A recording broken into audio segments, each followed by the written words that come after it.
Welcome to Sanju Sammu kitchen கமகம சமையல்.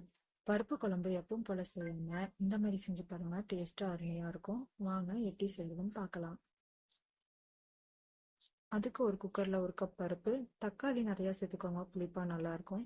10 சின்ன வெங்காயம், 4 பச்சை மிளகாய், 4 பல் பூண்டு, 1 டீஸ்பூன் மிளகாத்தூள், 1/4 டீஸ்பூன் மஞ்சள் தூள், தேவையான அளவு உப்பு சேர்த்து, உங்களுக்கு தேவையான அளவு தண்ணி சேர்த்து குக்கரை டைட்டா மூடி அடுப்பு பற்ற வச்சு 2 விசில் இட்டு எடுத்துக்கோங்க.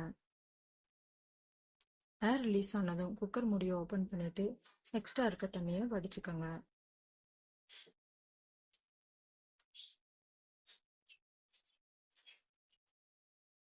பருப்பை மத்த வச்சு நல்லா கடைஞ்சி அதை வேற பாத்திரத்துல மாத்தி எடுத்துக்கோங்க.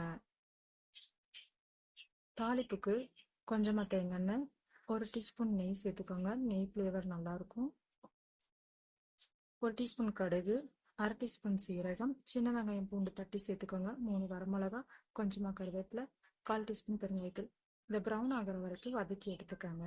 தாளிப்பை குழம்புல சேர்த்து கடைசியா கொத்தமல்லி இலைகளை தூவி நல்லா கலந்து விட்டுக்கோங்க. அவ்வளோதாங்க, நம்ம பருப்பு குழம்பு ரெடி ஆயிடுச்சு. இதை சூடான சாதத்துல ஊற்றி சாப்பிட்டு பாருங்க, டேஸ்டா அருமையா இருக்கும். நீங்களும் ட்ரை பண்ணி பாருங்க. நம்ம சேனலை சப்ஸ்கிரைப் பண்ணுங்க.